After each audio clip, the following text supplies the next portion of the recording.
ఈరోజు సాలార్జంగ్ సంస్కరణల గురించి మాట్లాడుకుందాం.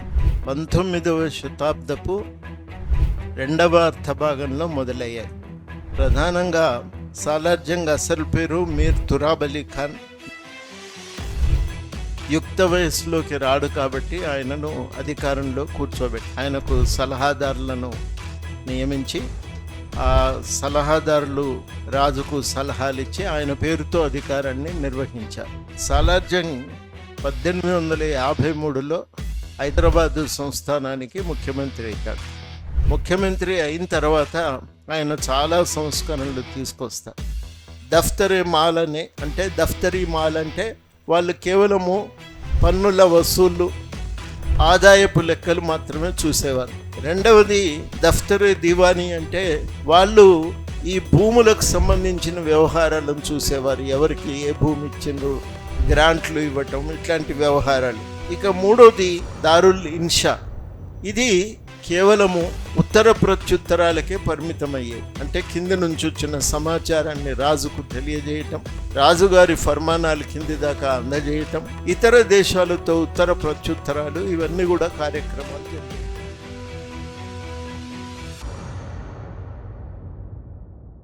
ఈరోజు సాలార్జంగ్ సంస్కరణల గురించి మాట్లాడుకుందాం. సాలార్జంగ్ సంస్కరణలు అనేవి 19వ శతాబ్దపు రెండవ అర్ధభాగంలో మొదలయ్యాయి. ప్రధానంగా సర్ సాలార్జంగ్ మొదటి సాలార్జంగ్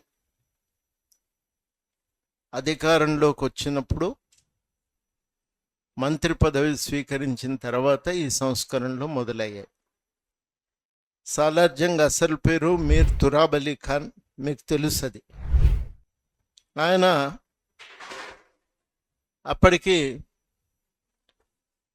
మహబూబ్ అలీ ఖాన్ ఇంకా యుక్త వయసులోకి రాడు కాబట్టి ఆయనను అధికారంలో కూర్చోబెట్టలే. ఆయనకు సలహాదారులను నియమించి ఆ సలహాదారులు రాజుకు సలహాలు ఇచ్చి ఆయన పేరుతో అధికారాన్ని నిర్వహించారు. అందులో సాలార్జంగ్ కూడా ఉంటాడు. సాలార్జంగ్ 1853లో హైదరాబాదు సంస్థానానికి ముఖ్యమంత్రి అవుతాడు. ముఖ్యమంత్రి అయిన తర్వాత ఆయన చాలా సంస్కరణలు తీసుకొస్తారు. అప్పటికి హైదరాబాద్ పరిస్థితి బాగాలేదు. హైదరాబాద్ ఆర్థికంగా చాలా బలహీనపడిపోయింది. పరిపాలన లేదు. శాంతి భద్రతలు సంపూర్ణంగా క్షీణించాయి. ఇవన్నీ జరుగుతున్నటువంటి నేపథ్యం అది. వారిలో ఈ పన్ను వసూలు అనేది అప్పటికి నేను నిన్ననే క్లాస్లో ప్రస్తావించినట్టు కాంట్రాక్టర్లకు ఇచ్చిండ్రు. ఏ పన్నులు కాంట్రాక్టర్లకు అప్పచెప్పారంటే సుంకాలు, విదేశీ వస్తువుల మీద విధించే సుంకాలను బయటి వాళ్ళకి అప్పచెప్పారు. రెండవది ఏం చేశారంటే వ్యవసాయపు శిస్తు, భూమి శిస్తు వసూలు కూడా వాళ్ళు బయటి వాళ్ళకి అప్పచెప్పారు. ఈ రెండు కూడా బయటి వాళ్ళకి అప్పచెప్పటంతో కాంట్రాక్టర్స్ అప్పచెప్పారు.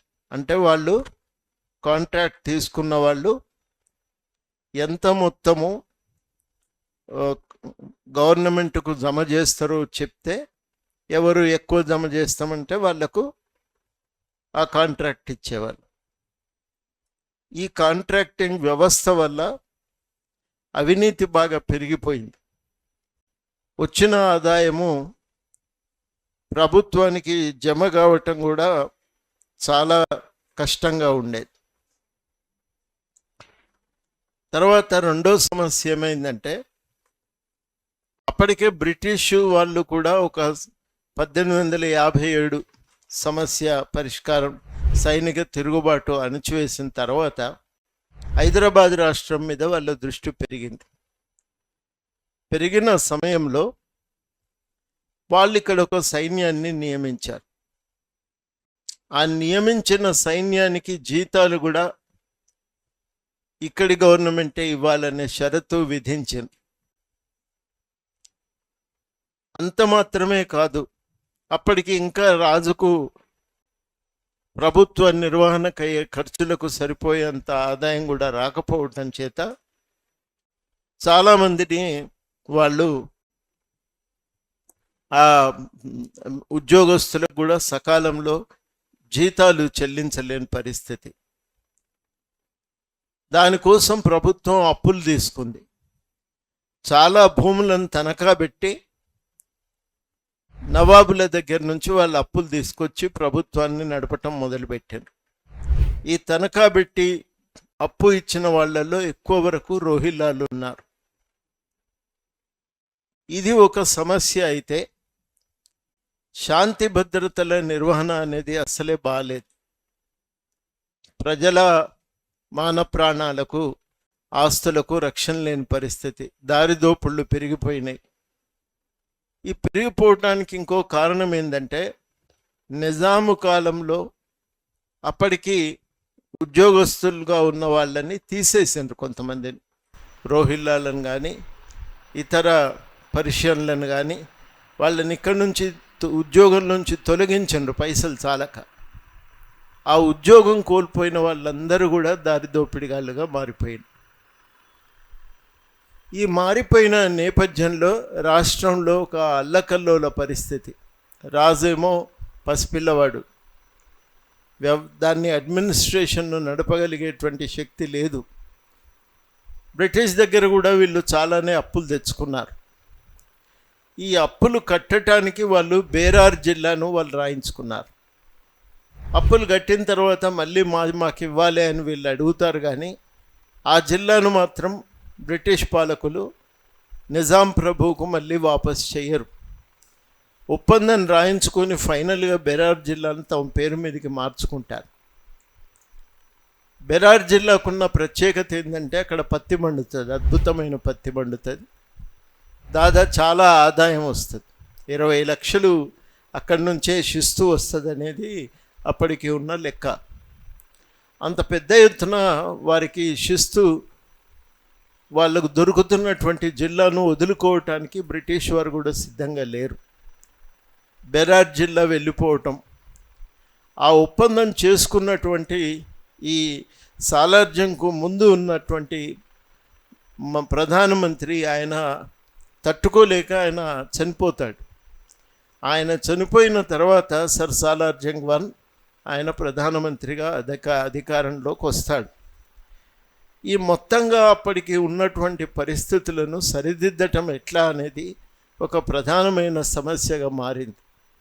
చాలా ఒక అసంతృప్తి ప్రజల్లో ఉంది. ప్రభువు పట్ల తీవ్రమైనటువంటి వ్యతిరేకత ప్రజల్లో పెరిగిపోతున్నది. కాబట్టి మొట్టమొదట చేయవలసింది ఏంటంటే ఆర్థిక పరిస్థితి కుదుటపడాలి. రెండవది సైన్యాన్ని స్థిరీకరించుకోవాలి. ఇవి రెండు జరిగితే తప్ప నిజాం పాలన కొనసాగే పరిస్థితి లేదు. బ్రిటిష్ వాళ్ళు హెచ్చరికలు జారీ చేస్తున్నారు. పరిస్థితి మారకపోతే మొత్తంగానే రాజ్యాన్ని కైవసం చేసుకుంటామనే బెదిరింపులు వాళ్ళ నుంచి కూడా వస్తూ ఉన్నాయి. అప్పటికి బ్రిటిష్ అడ్మినిస్ట్రేషన్ తరహాలోనే ఇక తెలంగాణలో హైదరాబాద్ రాష్ట్రంలో పరిపాలనా యంత్రాంగాన్ని మార్చుకోక తప్పదు అనే ఒక పరిస్థితి ఏర్పడిపోయింది. అప్పటికి వాస్తవానికి నిజాము పాలనా రంగంలో 3 శాఖలు ఉండేవి. దఫ్తరీ మాల్ అంటే వాళ్ళు కేవలము పన్నుల వసూళ్ళు, ఆదాయపు లెక్కలు మాత్రమే చూసేవాళ్ళు. రెండవది దఫ్తరీ దివానీ అంటే వాళ్ళు ఈ భూములకు సంబంధించిన వ్యవహారాలను చూసేవారు. ఎవరికి ఏ భూమి ఇచ్చిండ్రు, గ్రాంట్లు ఇవ్వటం, ఇట్లాంటి వ్యవహారాలు. ఇక మూడోది దారుల్ ఇన్షా. ఇది కేవలము ఉత్తర ప్రత్యుత్తరాలకే పరిమితమయ్యేది. అంటే కింద నుంచి వచ్చిన సమాచారాన్ని రాజుకు తెలియజేయటం, రాజుగారి ఫర్మానాలు కింది దాకా అందజేయటం, ఇతర దేశాలతో ఉత్తర ప్రత్యుత్తరాలు, ఇవన్నీ కూడా కార్యక్రమాలు జరిగేవి. ఈ 3 శాఖలు సరిపోవు అనేది అర్థమైపోయిన తర్వాత పాలనా యంత్రాంగాన్ని ఆధునీకరించవలసిన అవసరం ఏర్పడ్డది. పాలనా యంత్రాంగాన్ని ఆధునీకరించేటువంటి క్రమంలోనే ఇక్కడ చాలా ముఖ్యమైన విషయం ఏంటంటే, ఆయన ఒక్కొక్క విషయంలో చాలా జాగ్రత్తగా మార్పులు తీసుకురావాల్సిన అవసరము సాలార్ జంగ్ 1కి ఏర్పడింది. చిన్న వయసు, 23 ఏళ్ళకే ఆయన ప్రధానమంత్రి అవుతాడు. ఆ వయసులో ఎవరిని నొప్పించకుండా చాలా జాగ్రత్తగా మార్పులు తీసుకురావాలి. దానికోసము ఆయన ఏం చేస్తాడంటే, తరచూ ఇక్కడ ఉన్నటువంటి మొట్టమొదటిగా ఆయన తీసుకొచ్చిన సంస్కరణ ఏంటంటే, ఇక్కడ ఉన్న ఉద్యోగస్తుల యొక్క వాళ్ళ యొక్క ఆదాయ జీతభత్యాలను ఆయన తగ్గించి కొంతమందిని తీసేసిండు. ఎవరిని తీసేసిండు? ముఖ్యంగా సైన్యంలో ఉన్న వాళ్ళని తీసేసిండు. సైన్యంలో ఉన్న వాళ్ళని తీసేయటమే కాక ఆయన ఏం చేసిండంటే, వాళ్లకు ఫిర్యాదులు ఏమన్నా ఉంటే పరిష్కరించుకోవటానికి ఓ ప్రత్యేక న్యాయస్థానం పెట్టిండు. ఎక్కువ వరకు ఈ పఠాన్లు, రోహిల్లాలు వీళ్ళు ఆయనను మొట్టమొదట తొలగించి, రెండవది ఆయన చేసిన పని ఏంటంటే, ఈ అరబ్బుల దగ్గర ఉన్నటువంటి భూములను విడిపించటం మొదలుపెట్టిండు. వాళ్ళకు కొంత రకం కట్టి ఆ రకం వాళ్ళకిచ్చి ఆయన ఏం చేసిండంటే, మిగతాది మేము కడతా వెళ్ళగా సమయం ఇవ్వండి అని చెప్పి వాళ్ళ చేతుల్లో నుంచి భూములు విడిపించారు. ఈ అరబ్బులు, రోహిల్లాలు కింద ఉన్నటువంటి ఈ జాగీర్దారుల కింద ఉన్నటువంటి ఈ భూమి 1000 ఎకరాల భూమి, తనఖా పెట్టిన భూమి. అది ఈ తనఖా పెట్టిన భూమి విడిపించటం అనేది జాగ్రత్తగా దాన్ని చేయవలసిన అవసరం ఎందుకు ఏర్పడిందంటే, వాళ్ళ దోపిడీ కారణంగా వ్యవసాయం అనేది క్షీణించింది. వాళ్ళు విపరీతంగా శిస్తు వసూలు చేసేవాళ్ళు. ఈ శిస్తు వసూళ్ళు తట్టుకోలేక, వాళ్ళు విధిస్తున్నటువంటి భారాన్ని, ఆర్థిక భారాన్ని మొయ్యలేక చాలామంది రైతులు గ్రామాలను వదిలేసి వెళ్ళిపోయింది. అందువల్ల చాలా భూమి నిరుపయోగంగా మారిపోయింది. ప్రభుత్వ ఆదాయం కూడా దానివల్ల పడిపోవటం ప్రారంభమైంది. ఎప్పుడైతే ఈ భూమిని విడిపించారో అప్పుడు ఇజారా అనే వ్యవస్థను తీసుకొచ్చారు. ఇజారాదార్ వ్యవస్థ. ఇజారాదార్ వ్యవస్థ అంటే, భూమి మీకు ఇస్తాం, 3 ఏళ్ళు శిస్తు ఉండదు, 3 ఏళ్ళ తర్వాత 20-30 సంవత్సరాల పాటు నామమాత్రమైనటువంటి శిస్తు ఉంటుందని చెప్పి వాళ్ళు సుమారుగా 983 గ్రామాలను పునరుద్ధరించారు. అంటే మీరు ఊహించండి ఏ స్థాయిలో రైతులు భూములు ఖాళీ చేస్తుండ్రో దాన్ని బట్టి మనకు అర్థమవుతుంది. ఆనాటి ప్రభుత్వాలలో ప్రధానమైన ఆదాయ వనరు భూమి శిస్తే. భూమి శిస్తు లేకపోతే ఇంకా రాష్ట్ర ప్రభుత్వానికి ఆదాయం లేదు. వీళ్ళ దోపిడీ కారణంగా అక్కడ భూమి శిస్తేమో పడిపోయింది. కాబట్టి మొట్టమొదటి పని ఏం చేసిండ్రు, ఈ రోహిల్లాలు, జాగీర్దార్ల నుంచి భూమి విడిపించి ఆ భూమిని ఇజారాదార్లకు ఇచ్చిండ్రు. అంటే వాళ్ళు నిర్మానుష్యంగా మారిపోయినటువంటి గ్రామాలను మళ్ళీ వాళ్ళు వచ్చి పునరుద్ధరించాలి. అందుకు గాను ఏం రాయితీలు ఇచ్చిండ్రు? మొదటిది 3 సంవత్సరాలు శిస్తు లేదు, అటు తర్వాత 30 సంవత్సరాల దాకా నామమాత్రమైనటువంటి శిస్తు. ఇది వాళ్ళు తీసుకొచ్చినటువంటి మార్పు. దీనివల్ల చాలా గ్రామాల పునరుద్ధరణ జరిగింది. ఈ చాలా గ్రామాల పునరుద్ధరణ జరగటంతో ప్రభుత్వానికి కూడా మెల్లమెల్లగా కొంత ఆదాయాలు అనేవి పెరిగిపోయినాయి. ఇది కాక గవర్నమెంట్ చేసిన రెండవ పని, నిన్న మనం చెప్పుకున్నట్టుగా దీవానీ భూములన్నింటినీ కూడా కొలిసి సర్వే సెటిల్మెంట్ డిపార్ట్మెంట్ ద్వారా వాళ్ళు దీవానీ వ్యవస్థను అన్నింటినీ కూడా వాళ్ళు పెంపొందించటం మొదలుపెట్టిండ్రు. 1875లో సర్వే సెటిల్మెంట్ శాఖ ఏర్పడింది. సర్వే అంటే భూమిని కొలవటము, సెటిల్మెంట్ అంటే ఎవరు హక్కుదారులో గుర్తించి వాళ్ళకి ఆ హక్కులను కల్పించటం. ఈ సర్వే సెటిల్మెంట్ డిపార్ట్మెంట్ ఏర్పరిచిన తర్వాత భూములను కొలిచి శిస్తును నిర్ణయించి ఆ శిస్తు వసూలు చేయటానికి ఆయన ఒక ఆఫీసును ఏర్పాటు చేయటం ప్రారంభించాడు. దానికంటే ముందే జరిగిన ఇంకొక పని, దాంతోపాటే జరిగిన ఇంకొక పని ఏంటంటే జిల్లాబందీ. జిల్లాబందీ అంటే జిల్లాల యొక్క సరిహద్దులు సరిగ్గా ఉండేవి కావు. జిల్లా యంత్రాంగం అనేది పటిష్టంగా ఉండేది కాదు. జిల్లాబందీ కింద ఆ యంత్రాంగాన్ని వాళ్ళు పటిష్టం చేశారు. పటిష్టం చేసి ఆ జిల్లా స్థాయిని పటిష్టం చేసి జిల్లా స్థాయి నుంచి దిగువ స్థాయి దాకా ఒక రెవెన్యూ యంత్రాంగాన్ని ఏర్పాటు చేశారు. జిల్లాలో ఉన్న కలెక్టర్ను అవ్వం తాలూక్దార్ అంటే మొదటి తాలూక్దార్ అని, అవ్వం అంటే మొదటిది, అవ్వం తాలూక్దార్ను జిల్లాల కలెక్టర్లుగా నియమించి వారి కింద దువ్వం తాలూక్దార్, తర్వాత మూడవది వాళ్ళు పెట్టినటువంటిది మూడవ తాలూక్దార్ను కూడా వాళ్ళు ఏర్పాటు చేయటం జరిగింది. ఈ తాలూక్దార్లు ఏం చేశారంటే ఒకలేమో సర్వే సెటిల్మెంట్ చేసేవాళ్ళు, ఇంకా సువ్వం తాలూక్దార్ మూడో వ్యక్తి. వీళ్ళు సర్వే సెటిల్మెంటు ఒకరి బాధ్యత, ఒకరేమో శిస్తు వసూలు చేసే బాధ్యత ఒకటి. ఇది కాక గ్రామ స్థాయిలో పటేల్, పట్వారీ, సుంకరి వ్యవస్థని ఏర్పాటు చేశారు. వీళ్ళందరికీ గవర్నమెంటే జీతభత్యాలు ఇచ్చేది. అంటే గవర్నమెంట్ జీతభత్యాలతో జిల్లా స్థాయిలో కలెక్టర్, తర్వాత సర్వే సెటిల్మెంట్ కోసం ఒకరు అధికారి, రెవెన్యూ అధికారి, మూడవది శిస్తు వసూలు కోసం ఒక అధికారిని వాళ్ళు నియమించటం ప్రారంభించింది. ఇది కాక గ్రామ స్థాయిలో పటేలు, పట్వారీ, సుంకరి ఈ వ్యవస్థలన్నింటినీ కూడా ఏర్పాటు చేశాం. వీళ్ళందరికీ ప్రభుత్వమే జీతం ఇచ్చేది. భూములు కొలిచి వాళ్ళ శిస్తును నిర్ధారించి ఈ శిస్తు వసూలు చేయటం మొదలుపెట్టింది. అంతకుముందు కాంట్రాక్ట్కి ఇచ్చేవాళ్ళు, అది పోయింది. అట్లాగే వాళ్ళు ఇంకొక పని కూడా ఏం చేసిండ్రంటే మహకం కరోడి అని ఒకటి, కరోడి అంటే నిధులు వసూలు చేసేది యంత్రాంగం.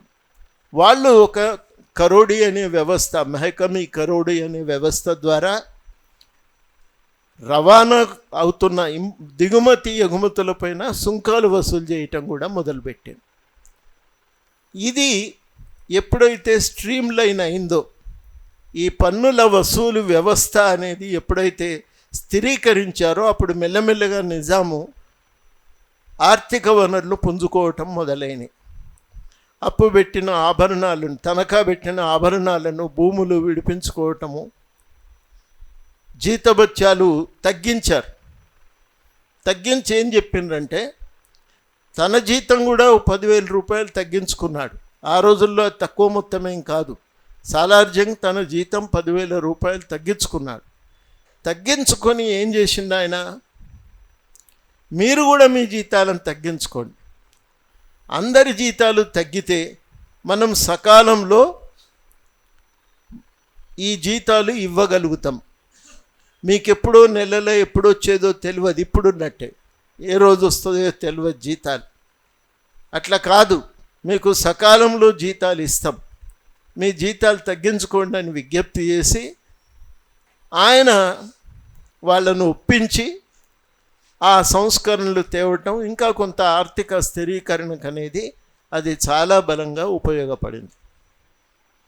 ఇట్లాంటి సంస్కరణలతో ఆగకుండా సరుకుల రవాణా కోసము ఈ మహకం కరోడి అనేది 1861లో ఏర్పడింది. 1875లోనూ సర్వే సెటిల్మెంట్ ఏర్పడ్డది. దీనికి తోడు పోలీసు సంస్కరణలు కూడా చేపట్టిండ్రు. అప్పటి వరకు ఒక బలమైన పోలీసు యంత్రాంగం అనేది లేదు. అందుకని వాళ్ళు ఒక పోలీసు డిపార్ట్మెంటును, న్యాయశాఖ కూడా అప్పుడు పటిష్టంగా లేదు. కొంతమంది ఖాజీలు, కొంతమంది అధికారులు కూర్చొని తీర్పులు చెప్పేవాళ్ళు. దాని స్థానంలో వీళ్ళు ఒక సివిల్ కోర్టును, క్రిమినల్ కోర్టును మున్సిఫ్ కోర్టులను జిల్లా స్థాయిలో ఏర్పాటు చేశారు. ఏదైనా సమస్య ఉంటే అక్కడ వాళ్ళని కలుసుకోవచ్చు. దానిపై సమీక్ష కోసం సెక్రటేరియట్లో కూడా ఒక అధికారులను నియమించటం జరిగింది. స్టాంప్ పేపర్ కార్యాలయం ఆస్తుల రిజిస్ట్రేషన్ కోసం కానీ, ఒప్పందాలు క్రయ విక్రయాల రిజిస్ట్రేషన్ కోసం కానీ ఒక స్టాంపుల డిపార్ట్మెంటు. అప్పటికి ఇక్కడ ఒక విద్యా వ్యవస్థ లేదు. గవర్నమెంట్ ఒక 3 పాఠశాలలను ప్రారంభించింది. ఆ 3 పాఠశాలలు ఏంటి? మదర్సే ఆలియా ఇక్కడ ఉంది కదా, ఇప్పుడు నిజాం కాలేజ్ ఎదురుగా మదర్సే ఆలియా ఒకటి ఉంది, చాదర్ఘాట్ స్కూల్ ఒకటి, తర్వాతనేమో దారుల్ ఉలూమ్ అనేది మతపరమైన విద్య ప్రధానంగా బోధించేటువంటి సంస్థ. ఇవన్నింటితో పాటు కరెన్సీని కూడా రద్దు చేశారు. అంతకుముందు ఉన్న కరెన్సీ అంతా మొఘలాయిల కరెన్సీ, దాని స్థానంలో కొత్త కరెన్సీని తీసుకొచ్చారు. మన దగ్గర మోడీ గారు తీసుకొచ్చినట్టు 500 నోట్లు 2000 నోట్లు రద్దు చేసి కొత్తవి తెచ్చినట్టు దాని స్థానంలో కొత్తగా కరెన్సీని తీసుకొచ్చారు. దానికి హాలీ సిక్కా అనే కొత్త కరెన్సీ, దాని మీద నిజాం ప్రభు యొక్క ఫోటో, వారి చిత్రము దాని మీద ముద్రించాను. మొన్న ఎన్టీ రామారావుది వేసినట్టు హాలీ సిక్కా మీద నిజాందే ఫోటో ఉండేది, బొమ్మ ఉండేది. ఇట్లాంటివన్నీ చేయటము. దీంతోపాటు బడ్జెట్ వ్యవస్థను కూడా ప్రవేశపెట్టారు. మొత్తంగా ఈ పాలనా యంత్రాంగం పర్యవేక్షణకి వాళ్ళు ఇంతకుముందే ఒక కమిటీ. అట్లా మెల్లమెల్లగా ఏమైందంటే నిజాము పాలనలో 3 శాఖల స్థానంలో 14 శాఖలు వచ్చినాయి. 14 శాఖలు వచ్చినాయి. ఇది చాలా కీలకమైనటువంటి పరిణామం, మనమందరం గ్రహించవలసిన ఒక కీలకమైనటువంటి పరిణామం. 1864లో సైనిక శాఖను ఏర్పాటు చేసుకున్నారు. పూర్తిగా నిజాం మీద ఆధారపడకుండా, బ్రిటిష్ వారి మీద ఆధారపడకుండా రవాణా సైనిక శాఖను, 1867లో ముద్రణాలయాన్ని, అదేవిధంగా అటవీ శాఖను, 1880లో తపాలా శాఖను, 1869లో నిజాం రైల్వేను కూడా ఏర్పాటు చేశారు. 76లో ఉద్యానవన శాఖ. మొత్తానికి 14 శాఖలు ఇవి ఏర్పడ్డాయి. ఈ రెవెన్యూ బోర్డు నియామకము ఇది 1864లో జరిగింది. రెవెన్యూ సమస్యలపైన అప్పీల్ చేసుకోవటానికి వీలుగా హైదరాబాదులో రెవెన్యూ బోర్డును, ఇప్పుడు మనకు హ్యాబిట్స్లో ఉంది కదా CCLA, అట్లాంటి ఒక రెవెన్యూ బోర్డును మొట్టమొదట ఏర్పాటు చేసింది ఈ సాలార్ జంగ్ ఉన్నప్పుడే. ఈ 14 శాఖలు ఏంటి అంటే న్యాయశాఖ ఉంది, పోలీస్ శాఖ, విద్యాశాఖ, పురపాలక శాఖ, ఆర్థిక శాఖ, రైల్వేసు, టెలిగ్రాఫ్ అండ్ పోస్ట్, రాజకీయ శాఖ, రెవెన్యూ శాఖ, ప్రజా పనులు అంటే పబ్లిక్ వర్క్స్ డిపార్ట్మెంట్, వైద్య శాఖ, సైనిక శాఖ, తర్వాత తపాలా శాఖ, సర్ఫేకాస్ భూముల శాఖ, న్యాయ చట్టాల అమలు కోసం మరొక శాఖ. ఈ రకంగా ఈ శాఖలకు కార్యదర్శులను నియమించారు. ఇదివరకున్న సిస్టమ్ పోయి కొత్తగా కార్యదర్శులను నియమించారు. ఈ కార్యదర్శులు ఈ కార్యక్రమాల నిర్వహణంతటిని పర్యవేక్షించేటువంటి వాళ్ళు. ఆయా శాఖను ఎవరు పర్యవేక్షించేది? కార్యదర్శులు పర్యవేక్షించేది. ఆ కార్యదర్శుల కింద వాళ్ళకు కావలసినటువంటి సబార్డినేట్ స్టాఫ్ కూడా ఉండేది. అంటే ఒక మామూలు ఫ్యూడల్ పాలనా యంత్రాంగం అనేది సర్ సాలార్ జంగ్ 53 నుంచి 83 వరకు 30 ఏళ్ల పాటు, ఆయన 53 సంవత్సరాలకే చనిపోయిండు కూడా. ఈ సంస్కరణల క్రమంలో అంతవరకు లబ్ధి పొందుతున్న వాళ్ళు చాలామంది ఆయన తీసుకొచ్చిన సంస్కరణల పట్ల వాళ్ళకు చాలా బాధ కలిగింది, నష్టపోయినారు కదా. వాళ్ళందరూ ఈయన మీద ఓ కుట్రమని 2 సార్లు హత్యాయత్నం చేసింది. చనిపోతాడనుకున్నవాడు బతికిండు. అయినా ఇన్ని రకాలైనటువంటి ఒత్తిళ్ళు తట్టుకోలేక ఆయన 1883లోనే 53 సంవత్సరాల వయసులోనే చనిపోయాడని చెప్పి చరిత్రకారులు చెప్తుంటారు. ఏదున్నా ఒక కీలకమైన మార్పు సాలార్ జంగ్ 1 తీసుకొచ్చింది. సాలార్ జంగ్ 1 కాలంలో పాలనా యంత్రాంగం అనేది ఆధునీకరింపబడింది. అంతవరకు కాంట్రాక్టర్ల సహకారంతో శిస్తు వసూలు చేసే పద్ధతి పోయింది. అప్పటి వరకు లేని కొత్త పద్ధతులు ముందుకొచ్చినాయి. రెవెన్యూ వ్యవస్థను లెక్కగట్టడానికి, శిస్తు వసూలు చేయటానికి, ఆ మొత్తం రెవెన్యూ సమస్యల పరిష్కారం కోసం ఒక రెవెన్యూ బోర్డు, కొత్తగా ఒక రైల్వే శాఖ, తపాలా శాఖ, న్యాయ వ్యవస్థ, ఇవన్నీ కూడా లేవు అంతకుముందు. పోలీసు వ్యవస్థ, మిలిటరీ వ్యవస్థ లేవు. అట్లాగే ఈ సుంకం విధించేటువంటి కస్టమ్స్ డిపార్ట్మెంట్ అనేది కూడా లేదు. ఈ డిపార్ట్మెంట్లన్నీ కొత్తగా ఏర్పడ్డాయి. కొత్తగా ఏర్పడినటువంటి ఈ డిపార్ట్మెంట్లు మరి మనుషులు కావాలి కదా. నువ్వు న్యాయశాఖ అయితే పెట్టినావు, ఆధునికమైన చట్టాలను తెలుసుకొని జడ్జిమెంట్లు రాసే జడ్జిలు రావాలి కదా. చాలా చాలా ముఖ్యం. కొత్తగా సర్వే సెటిల్మెంట్ తెలిసినటువంటి అధికారులు రావాలి కదా. భూమి కొలవాలి అంటే దాన్ని ఒక పద్ధతి ఉంటుంది. ఆ పద్ధతి ప్రకారం భూమిని కొలిసి ఆ భూమిపైన శిస్తును నిర్ధారించటం, భూమిని వర్గీకరించి శిస్తు నిర్ధారించటం అనేది ఒక టెక్నికల్ వ్యవహారం. అది ఎవరు పడితే వాళ్ళు చేయటం అనేది కుదరదు. అంతవరకు ఈ పనులు లేవు. పోస్టు చేయటానికి తంతి తపాలా శాఖ అనేది లేదు. ఉత్తరాలు మనుషులు తీసుకుపోయి ఇవ్వటమే తప్ప తంతి తపాలా శాఖ లేదు. ఒక పోలీసు వ్యవస్థ లేదు. క్రమంగా జిల్లాకు ఒక సూపరింటెండెంట్ వచ్చిండు. ప్రతి ముఖ్యమైన తాలూకాకు ఒక ఇన్స్పెక్టర్ను నియమించిండ్రు. ఇవన్నీ కూడా కొత్త కొత్త విధులు. కొత్త రకమైన విధులు నిర్వర్తించాలంటే సాంప్రదాయకమైనటువంటి వ్యక్తులు, సాంప్రదాయక పద్ధతులు పనికిరావు. ఆధునిక పద్ధతులు తెలిసినటువంటి వాళ్ళు కావాలి. ఎవరు ఈ ఆధునిక పద్ధతులు తెలిసినటువంటి వాళ్ళు? చదువుకున్న వాళ్ళు, ఆధునికమైన ఇంగ్లీషు భాష చదువుకున్నటువంటి వాళ్ళు. ఇది మామూలు విషయం కాదు. సడన్గా తెలుగు మీడియం క్లాసులు రద్దు చేసి అంతటా ఆంగ్ల బోధనే ఉండాలి అంటే అందరం తెలుగు మీడియం చదువుకున్నాం కదా. మరి ఇంగ్లీష్ చెప్పానంటే సులువుగా అయ్యే పని కాదు కదా. ఇంగ్లీష్ చెప్పే వాళ్ళని దేవులాడి పట్టుకోవాలి. ఇట్లా మనకు చాలా రకాలైనటువంటి సమస్యలు అప్పుడు తలెత్తినాయి. ఈ సమస్యలకు పరిష్కారం ఏంది? చదువుకున్నోళ్ళు ఉంటే వెతుక్కొని వచ్చి వాళ్ళని నియమించాలి. అప్పటికి వీళ్ళకు దొరికిండ్రు. ఎక్కడ దొరికిండ్రు? ఉత్తర హిందుస్థానంలో దొరికిండ్రు. అప్పటికి ఉత్తర హిందుస్థానంలో జరిగిన పరిణామం ఏంటంటే 1857 తర్వాత మొఘలాయి పాలన అంతమైపోయింది. అక్కడ పనిచేస్తున్న వాళ్ళు ఉత్తర హిందుస్థానంలో అప్పటికే అలీగఢ్ ముస్లిం యూనివర్సిటీ ఏర్పడ్డది. అక్కడ చదువుకున్న వాళ్ళు ఉత్తర హిందుస్థానంలో ఉన్నటువంటి కొంతమంది చదువుకున్నటువంటి వ్యక్తులు వీళ్ళందరినీ హైదరాబాదుకు తీసుకొచ్చి హైదరాబాదులో వాళ్ళకు ఉద్యోగాలు ఇవ్వటం జరిగింది. వాళ్ళందరికీ ఉద్యోగాలు ఇవ్వటం వల్ల జరిగిన పరిణామం ఏంటిది? ఈ రెండూ కూడా భిన్నమైన సంస్కృతులు.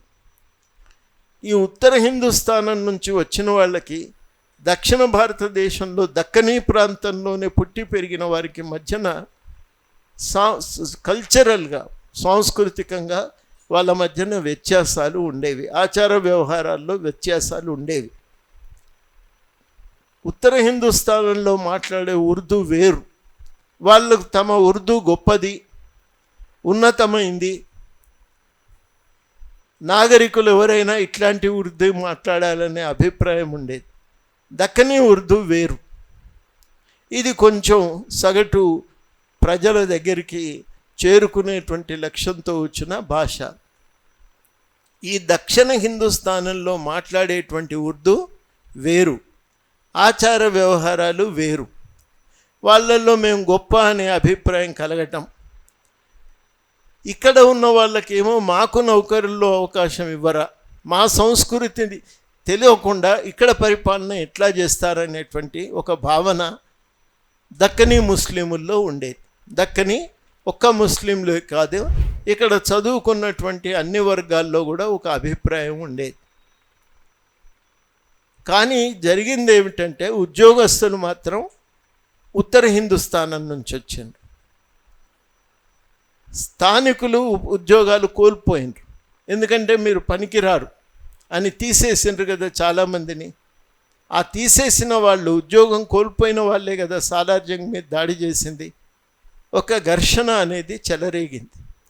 ఇది మొదటిసారి కాదు, బహుమనీయులు పరిపాలన చేస్తున్న కాలంలో కూడా ఈ ఘర్షణ అనేది తలెత్తింది. చాలా భీకరంగా కొట్లాడుకున్న సందర్భాలు కూడా ఉన్నాయని చరిత్రకారులు చెప్తుంటారు. మాకు ఎంటీ ఖాన్ గారని ఇక్కడ పౌర హక్కుల సంఘంలో పనిచేసేది ఒక జర్నలిస్టు, ఆయన మాతో చెప్పేది, ముల్కీ నాన్ ముల్కీ గొడవ ఇయ్యాలడిది కాదయ్యా, 19వ శతాబ్దంలోనే ఇది పుట్టింది 2వ అర్థభాగంలో అని మాతో తరచూ చెప్పేవాడు. హైదరాబాదులో ఉన్న చాలామంది ఎలీట్ ముస్లింలంతా కూడా అక్కడి నుంచి వలస వచ్చిన వాళ్ళు, వాళ్ళని కాదు మాకే ఉద్యోగాలు ఇవ్వాలని స్థానికులు కొట్లాడినరని చెప్పి మాతో చెప్తూ ఉండేది. స్థానికంగా ఆ రకంగా ఒక ఘర్షణ అనేది తలెత్తింది. ఈ ఘర్షణలో బయట నుంచి వచ్చిన వాళ్ళని ఏమంటారు? నాన్ ముల్కీ అంటే బయటి వాళ్ళు అని అర్థం, ముల్కీ అంటే లోకల్ అని అర్థం. ఈ ఇద్దరికి మధ్యన ఒక ఘర్షణ చెలరేగింది.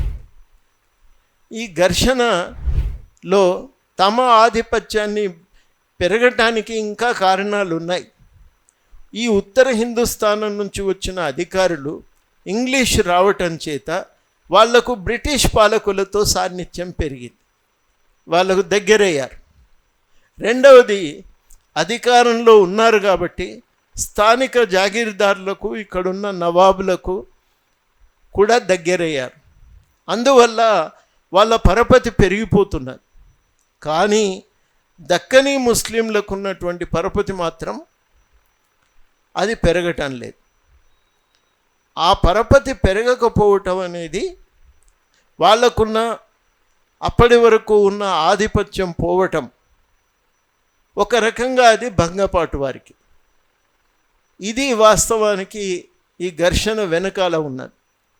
ఈ ఉత్తర హిందుస్థానం వాళ్ళేమో ముస్లింల ఆధిక్యత ఉండాలనే భావజాలంతో తమను తాము ఆధిపత్యంలో నిలబెట్టుకునే ప్రయత్నం చేశారు. మనం ముస్లింలం, మనమంతా ఒకటి, మన ఆధిపత్యమే ఉండాలి, మన అధికారమే ఉండాలి అని.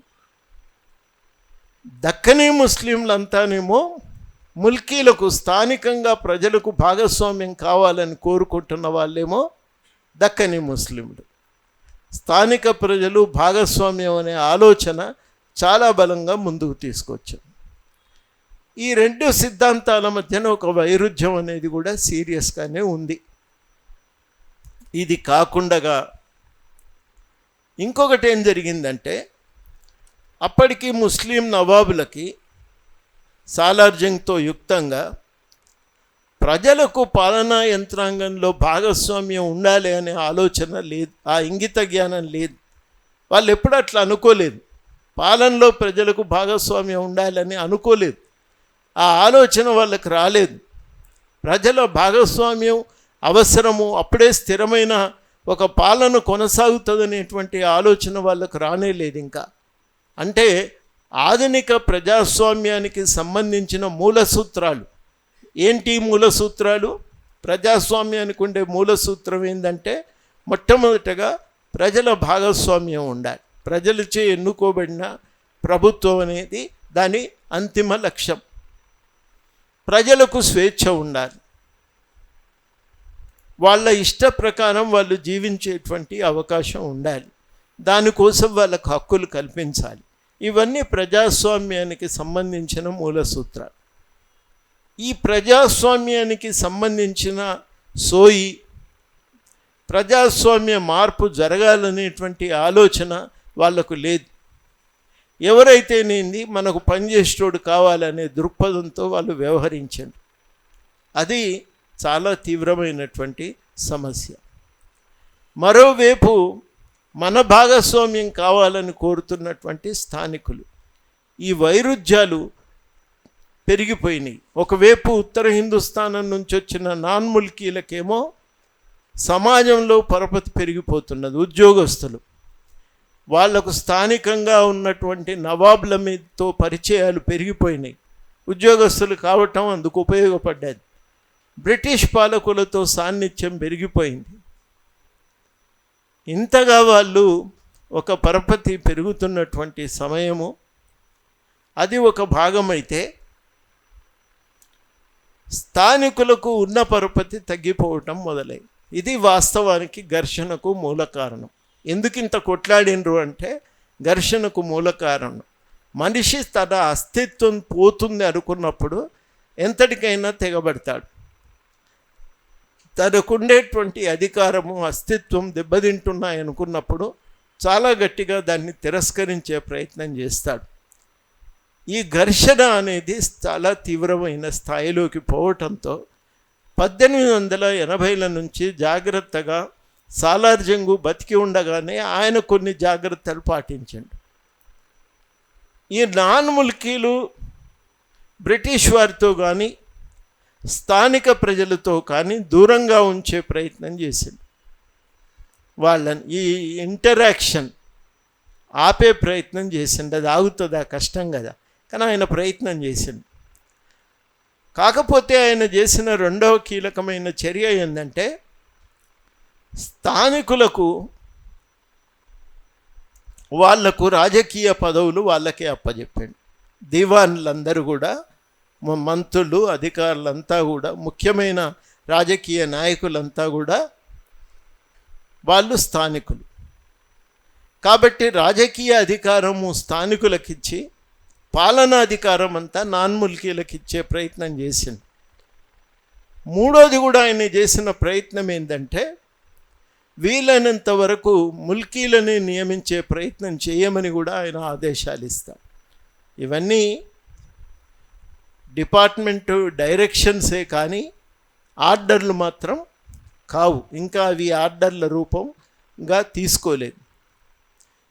కానీ నాన్ ముల్కీలను తీసుకోవాలని చెప్పినప్పటికీ సుమారు 60% పైబడి నాన్ ముల్కీలే అధికారంలోకి వచ్చారు, ఉద్యోగాలు పొందారు. 60% పైబడి నాన్ ముల్కీలు ఉద్యోగం పొంది మిగతా 40%కే స్థానికులు పరిమితమయ్యారు. ఈ రకంగా వ్యత్యాసం అనేది మాత్రం ఇద్దరి మధ్యన ఆగలేదు. ఆ ఘర్షణ తీవ్రంగా కొనసాగుతూనే వచ్చింది. చివరాఖరికి 1919లో కొన్ని గైడ్లైన్స్ను జారీ చేయవలసిన అవసరం ఏర్పడ్డది. ఈ గైడ్లైన్స్ ఏంటి? 15 సంవత్సరాలు స్థానికంగా నివసించిన, ఇక్కడే పుట్టి పెరిగిన వాళ్ళు స్థానికులు వరుసగా 15 సంవత్సరాలు ఇక్కడే జీవించి ఉండాలి. రెండవది ఏంటంటే ఇక్కడికి వలస వచ్చినటువంటి నాన్ ముల్కీల పిల్లలు కూడా 15 సంవత్సరాలు స్థిర నివాసం కలిగి ఇక్కడే ఉంటామని డిక్లరేషన్ ఇస్తే, ఈ ప్రాంతాన్ని వదిలి వెళ్ళిపోము, ఇక్కడే ఉంటామని కనుక డిక్లరేషన్ ఇస్తే అప్పుడేమవుతుంది?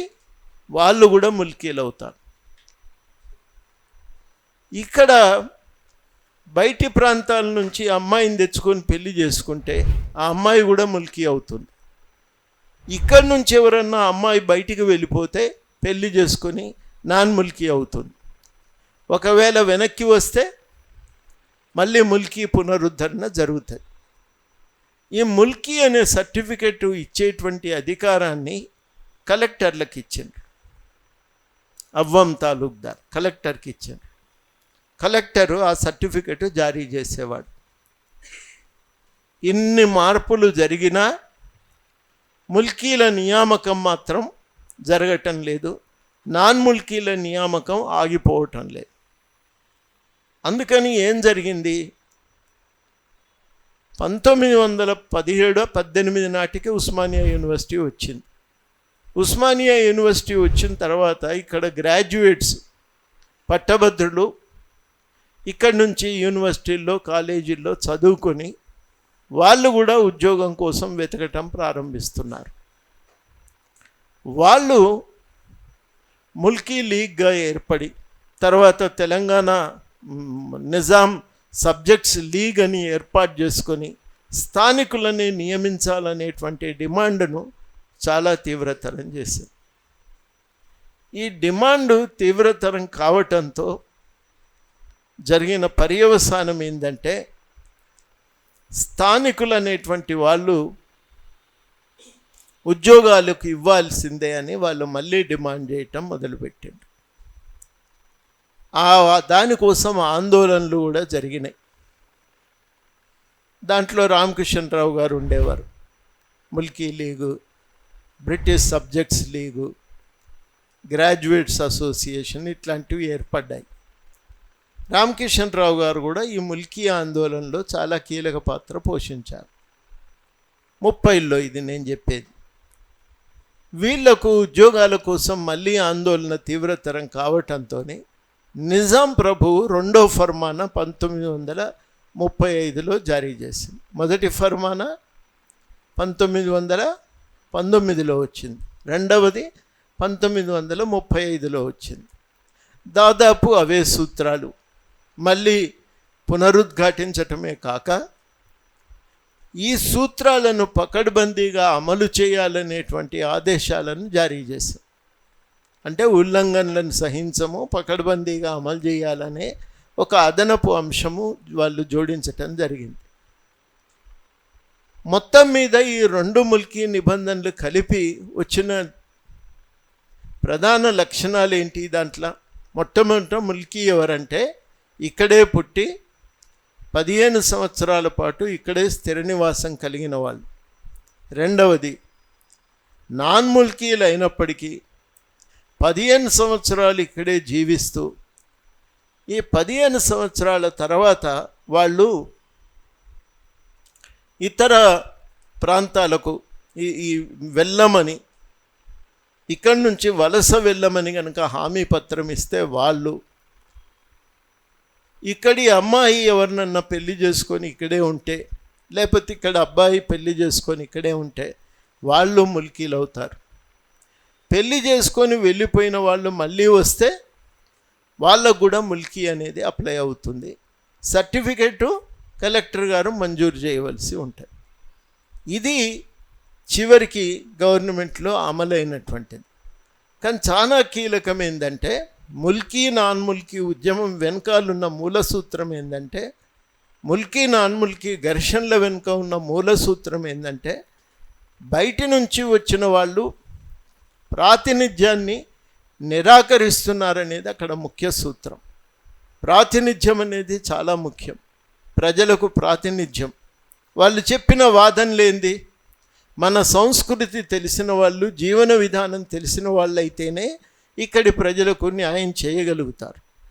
కాబట్టి వాళ్ళు మాత్రమే పరిపాలన చేయాలి, అప్పుడే ప్రజలకు న్యాయం జరుగుతుందనేది వాళ్ళు చెప్పినటువంటి సూత్రం. నాన్ ముల్కీలేమో మనమంతా ముస్లింలము ఒకటే అనేటువంటి వాదనను వాళ్ళు చాలా బలంగా ముందుకు తీసుకొచ్చారు. ఇది అప్పటికి ఉన్నటువంటి ఘర్షణ. ఈ ఘర్షణ 1935 ఫర్మాన్ తర్వాత అంతరించిందా? అంతరించలే. 1935 తర్వాత కూడా అడపా తడపా ఆందోళనలు కొనసాగుతూనే ఉన్నాయి. మీ అందరికీ తెలుసు 1952లో ఒక తీవ్రమైనటువంటి ఆందోళన చెలరేగి అప్పుడు 7 పోలీస్ కాల్పుల్లో మరణిస్తారు. అంటే ముల్కీ ఉద్యమం అనేది ఒక ప్రాతినిధ్యాన్ని సాధించుకోవటానికి జరిగిన ఉద్యమం. ఉద్యోగం కోసం మాత్రమే కాదు, పాలనా యంత్రాంగంలో ఒక ప్రాతినిధ్యాన్ని సాధించుకోవటానికి జరిగిన ఉద్యమం. స్థానీయమైనటువంటి సంస్కృతిని, అస్తిత్వాన్ని కాపాడుకునేటువంటి ప్రయత్నం. ముల్కీ ఉద్యమం అనేది అంత మాత్రమే కాదు, దానికి చాలా కీలకమైన ఇంకొక మూల సూత్రం ఏంటంటే ఇక్కడి ఉద్యోగాలు దొరకటం మాత్రమే కాదు, ప్రజల పట్ల జవాబుదారీతనంతో పనిచేయగలమనేటువంటి ఒక మూల సూత్రాన్ని కూడా వాళ్ళు ప్రకటించడం జరిగింది. ఇది ఒక రకంగా తెలంగాణలో ఒక స్థానికతను, ఒక అస్తిత్వాన్ని, భాగస్వామ్యాన్ని డిమాండ్ చేస్తూ సాగినటువంటి ఉద్యమంగా దాన్ని చూడాలి మనం. ఇది ముల్కీ ఉద్యమానికి ఉండే ప్రత్యేకత. చాలామంది ఏం చెప్తారంటే ముస్లింలం ఒకటనే సూత్రం ప్రధానమా, స్థానికుల భాగస్వామ్యం ముఖ్యమా అనేది కనుక మనం పరిశీలిస్తే స్థానికుల భాగస్వామ్యమే ముఖ్యమని దక్కనీ ప్రజలు ప్రధానంగా పోరాటం చేశారు. వాళ్ళు ముస్లిం అనే సూత్రం ఎప్పుడైతే బలంగా ముందుకు వచ్చిందో ఒక్కొక్కసారి అది ముల్కీ ఉద్యమానికి కూడా పరిమితులు విధించింది, దానిపైన దాన్ని నియంత్రించేటువంటి పని చేసింది. కానీ ఆ నియంత్రించేటువంటి ప్రయత్నాలు ఎన్ని జరిగినా ముల్కీ ఉద్యమం మాత్రం ఆగలేదు, అది చాలా బలంగా కొనసాగింది. అప్పటికి ఉండే నిజాం పాలకులకు గనక ఒక ప్రజాస్వామిక దృష్టికోణం ఉండి ఉంటే ముల్కీని ఉద్యమం వెనుక ఉన్నటువంటి మూల సూత్రాలను వాళ్ళు అర్థం చేసుకొని ఉండేవాళ్ళు. కానీ వాళ్లకు అది ఆ ఆలోచన లేదు. అందుకనే హైదరాబాదు ఆధునీకరణకు ఒక పరిమితి ఉంది. ఫ్యూడల్ చట్రంలోనే ఆధునీకరణ జరిపే ప్రయత్నం చేశారు, కానీ దాన్ని కూడా కూలదోసి ఒక ఆధునిక ప్రజాస్వామ్య వ్యవస్థను నిర్మించేటువంటి ప్రయత్నము చేయలేదు.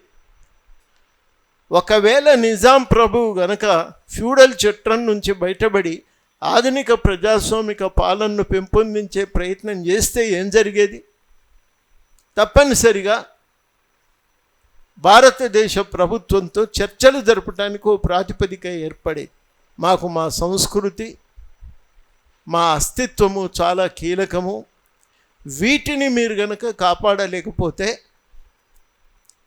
ఆయన మాకు ఇబ్బంది కలుగుతుందనే ఒప్పందం కనుక చేసుకొని ఉంటే బహుశా నిజాం ప్రభువు భారతదేశ విలీన సందర్భంగా హింసకు తావు లేకుండా శాంతియుతంగా ఒక విలీనాన్ని సాధించేటువంటి అవకాశం ఉండేది.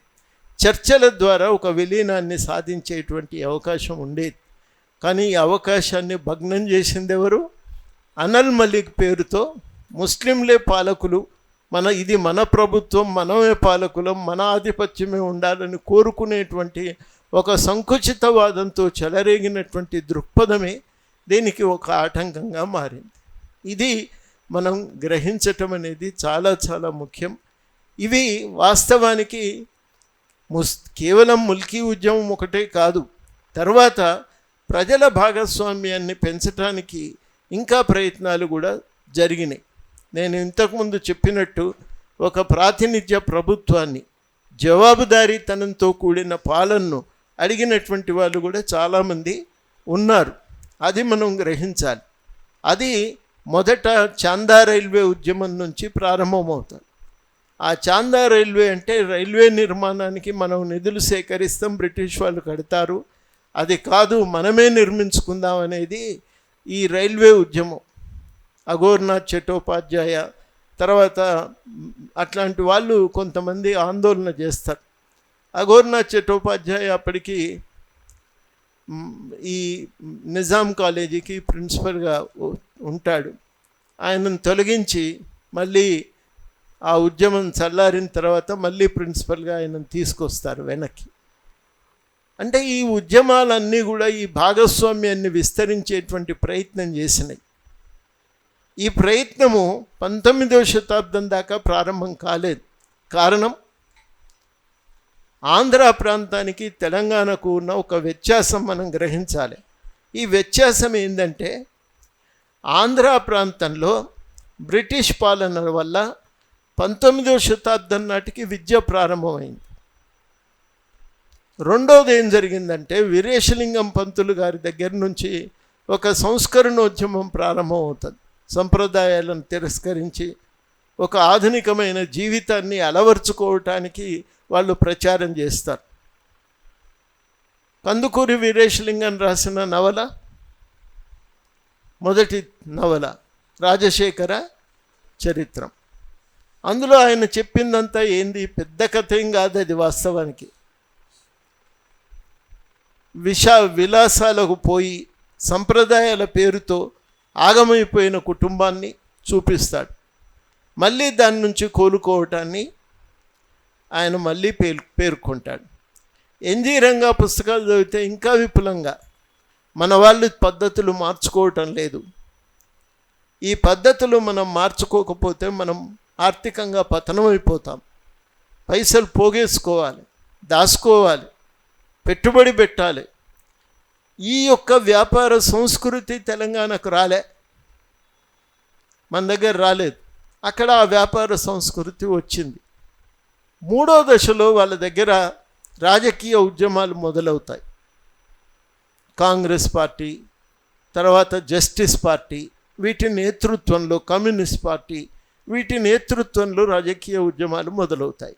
తెలంగాణలో ఈ రాజకీయ ఉద్యమాలు, సంస్కరణ ఉద్యమాలు లేవు, ఎప్పటిదాకా లేవు. చాందా రైల్వే ఉద్యమం తర్వాత చిన్న చిన్నవి జరిగినాయి. గ్రంథాలయ ఉద్యమం చైతన్యాన్ని రగిలించటానికి, ఆర్య సమాజ్ మూమెంటు, హిందువుల మతపరమైన హక్కుల పరిరక్షణ, కులాలకు అతీతంగా అందరం ఒకటిగా జీవించాలనేటువంటి ప్రయత్నము, ఇవన్నీ జరుగుతాయి. 1917లో ఉస్మానియా యూనివర్సిటీ ఏర్పడిన తర్వాతనే మన దగ్గర రాజకీయ ఉద్యమాలు వస్తాయి. అప్పుడు అక్కడ చదువుకున్న వాళ్ళు వందే మాతరం ఉద్యమాన్ని నిర్మిస్తారు. అక్కడ చదువుకున్న వాళ్ళే ఆంధ్ర జనసంఘంలో, ఆంధ్ర మహాసభలో కీలక పాత్ర పోషిస్తారు. ఆ చదువుకున్న వాళ్ళే కాంగ్రెస్ పార్టీ ఏర్పాటుకు పునాది అవుతారు. అంటే తెలంగాణలో జరిగింది ఏంటంటే రాజకీయ సంస్కరణ ఉద్యమాలు కలగాపులగంగా సాగుతుంటాయి.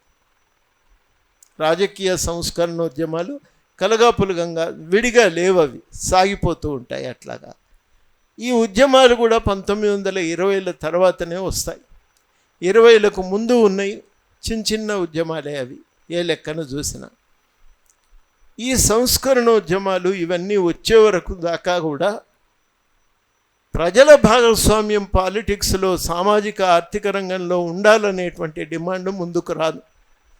ఇది చాలా కీలకం. అందుకని తెలంగాణ రాజకీయ పరిణామాలు వేరు. మనకు విద్య ప్రారంభమైందే 1900 ఆ మొదట వచ్చిన నిజాం కాలేజీ, మద్రాసు యూనివర్సిటీకి అనుబంధంగా వచ్చిన నిజాం కాలేజీ మినహా మళ్ళీ 1900 అక్కడ 3 ఇక్కడ వచ్చిన స్కూళ్ళు మినహా మిగతావి లేవు. అన్ని ఖానిగీ బడులు. ఖానిగీ అంటే స్థానికమైన, అక్కడనే అక్షరాభ్యాసం నేర్చుకోవటం అది జరిగేది అప్పటికి తెలంగాణలో. ఈ కొత్త ఆధునికమైన దృక్పథాలు అందుబాటులో లేవు. ఈ ఆధునికమైన దృక్పథాలు అందుబాటులో రాకుండా ఉండటానికి నిజాం నిరంకుశ పాలన కీలకమైంది. అందుకనే నిజాము పాలనలో ఒకవైపు ఆధునికతను తీసుకొస్తాడు, పరిశ్రమలను తీసుకొస్తాడు, ఇంకోవైపు ఒక నిరంకుశమైన ఫ్యూడల్ పాలనను కొనసాగిస్తూ ఉంటాడు. ఇది వైరుధ్యం. ఈ వైరుధ్యము పరిష్కరించుకోవటం ఎప్పుడు సాధ్యమైంది? 1948లో మాత్రమే సాధ్యమై అప్పటిదాకా మనం మాత్రం ఈ నిరంకుశ పాలనలో కొనసాగినాం. ఈ నిరంకుశ పాలనలో రకరకాల అభివ్యక్తి, రకరకాల వ్యక్తీకరణ జరుగుతుంటుంది. అందులో ఈ ముల్కీ ఉద్యమం అనేది ఒక కీలకమైనటువంటి ఉద్యమం. మా అస్తిత్వం, మా భాగస్వామ్యం చాలా ముఖ్యం.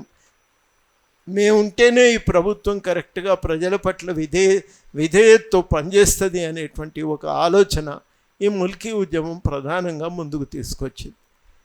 మా అభిమానం, దాన్ని మేము వదులుకోవటానికి సిద్ధంగా లేము అనేటువంటి అంశాలను అది బలంగా ముందుకు తీసుకొచ్చింది. అందుకని చరిత్ర క్రమంలో ఒక్కొక్క భావన ఎంత అది ఒక కష్టమైనటువంటి రీతిలో,